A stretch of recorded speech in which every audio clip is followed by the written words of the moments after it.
Il est quasiment 9h15, c'est l'heure de retrouver Bernard Pratzesclo pour notre rubrique Les Market Movers. Bonjour Bernard, Bonjour Roseline. vous êtes trader pour compte propre et auteur de L'investisseur stratège. On va faire une spéciale Union européenne et on va commencer par évoquer Siemens Energy. Le titre du groupe allemand s'est envolé de plus 6,3% vendredi et affiche une tendance haussière qui semble résister aux doutes européens. Exactement, et on est quand même sur une action, il faut quand même le voir si on prend un peu de recul, qui a fait quand même du x10 en 3 ans. C'est quand même juste colossal, effectivement, et on le voit déjà sur le graphique que je vous ai mis à l'écran. Ça fait plus de fois 3 depuis justement ces traits d'actualité, depuis la première crise de Trump, en fait, ce printemps, lorsqu'il s'était énervé avec les droits de douane.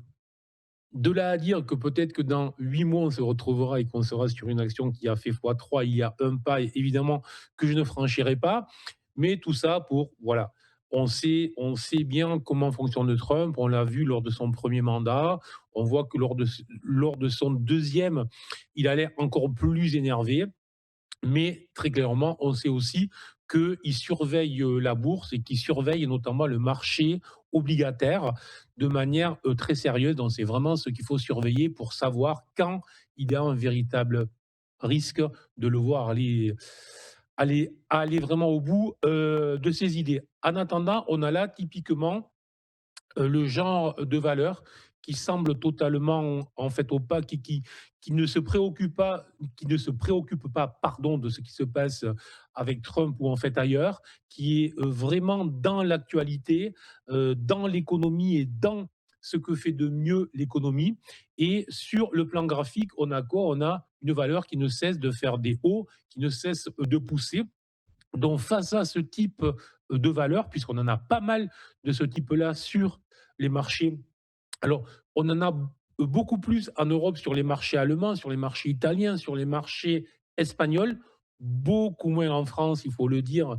Je ne vais pas là aussi revenir sur les raisons qui expliquent pourquoi le CAC et les valeurs françaises restent plutôt en fait à la traîne. Et donc là, ce qui m'intéresse là, c'est de savoir comment est-ce que comment lorsqu'on est un investisseur, comment est-ce qu'on aborde ce type de valeur, quand est-ce qu'on rentre et comment on fait, puisqu'effectivement, lorsqu'on est sur une valeur qui vient de faire x3 en 8 mois, 9 mois, ben, le risque, alors ce n'est pas qu'elle se retourne violemment et qu'elle perde 50-60%, même si un jour ou l'autre, évidemment, cela arrivera, ben, le risque, c'est que l'on rentre à un moment où l'action entreprend une phase de retracement, une phase corrective, et que cette phase corrective soit à la hauteur de la hausse précédente, ce qui veut dire que tout simplement, ça pourra faire une baisse sérieuse, tout simplement de 10, 15, 20%.